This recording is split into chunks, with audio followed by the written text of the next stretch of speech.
Welcome to Moonwhisper Tales, dreams of the Starlight Meadow.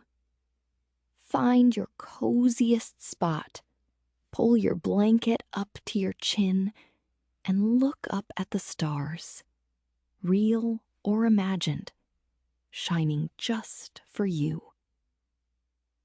Tonight, in a meadow where the grass grows soft and the night is warm and still, 3 gentle friends are settling down under the open sky.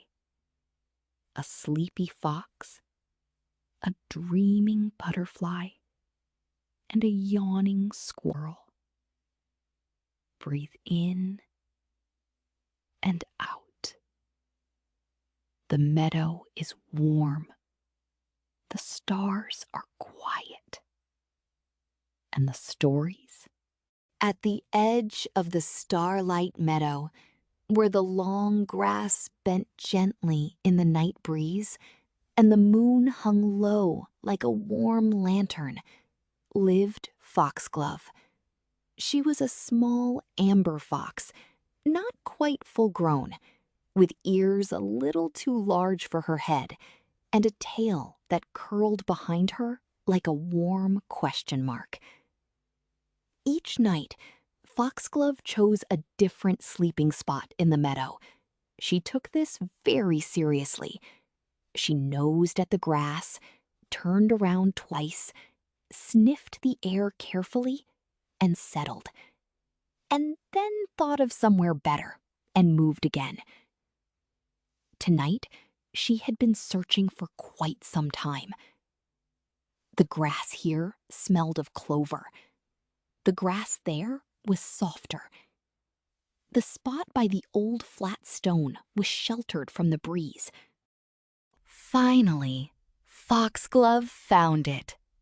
A small hollow in the meadow grass, just her shape and size, where the ground was still warm from a whole day of sun, and the grass bent gently over her like a little green roof.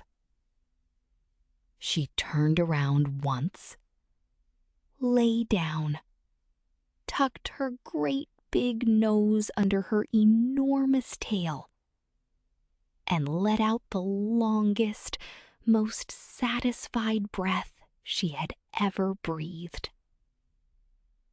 The stars above her were very close tonight. She watched them without trying to count them. She let her eyes go soft and wide and still. Sleep well, little one. Find your hollow tonight, the place that is just your shape and size. And breathe out, just like Foxglove, all the way, down to your toes.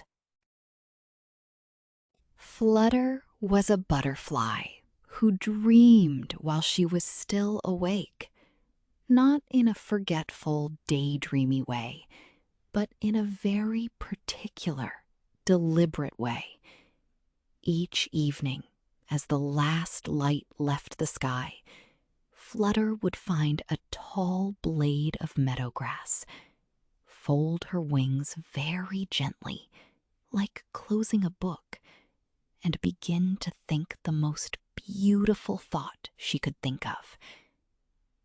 Tonight's thought: the color of the sky at the exact moment the first star appears.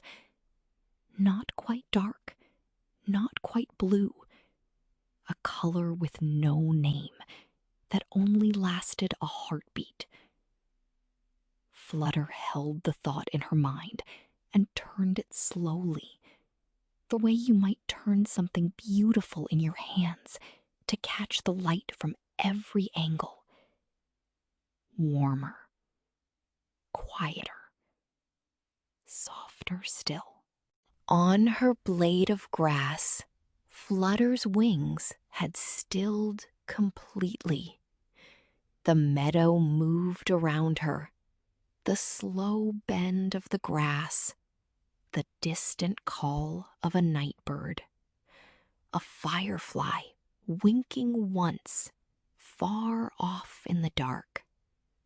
But Flutter was somewhere inside the color she was thinking about.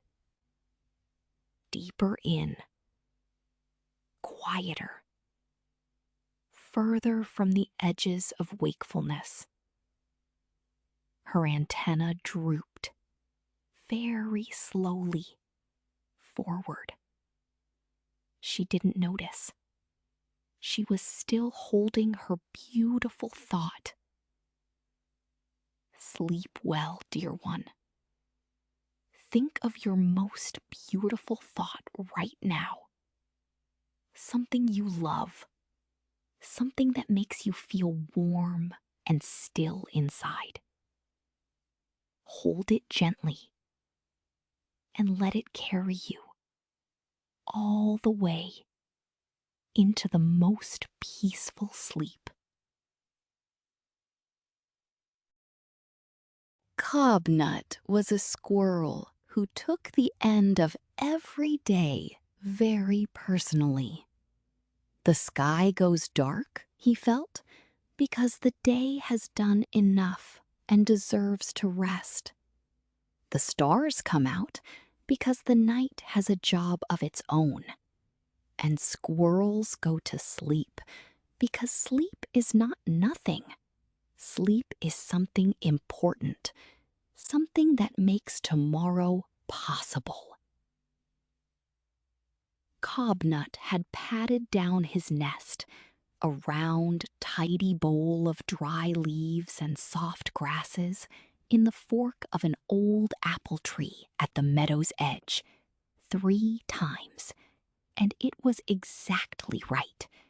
He stood in it for a moment and felt pleased with himself.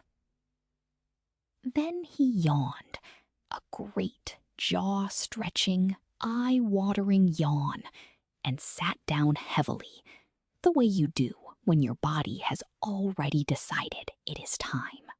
Cobnut curled into a perfect ball, nose to tail, tail over nose, and listened to the apple tree creak softly in the night breeze. The meadow spread out below him, silver in the starlight, the grass moving in long, slow waves like a sleeping sea.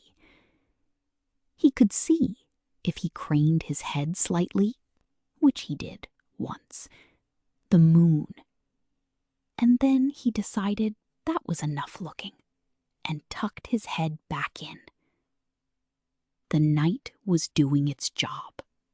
The stars were doing their jobs. The meadow was breathing in and out. And Cobnut was doing his job too, which was this: being a small, warm, round thing, perfectly folded, perfectly still, perfectly at rest. Sleep well, little one. Fold yourself up small and warm, and let the night do the rest. It always does.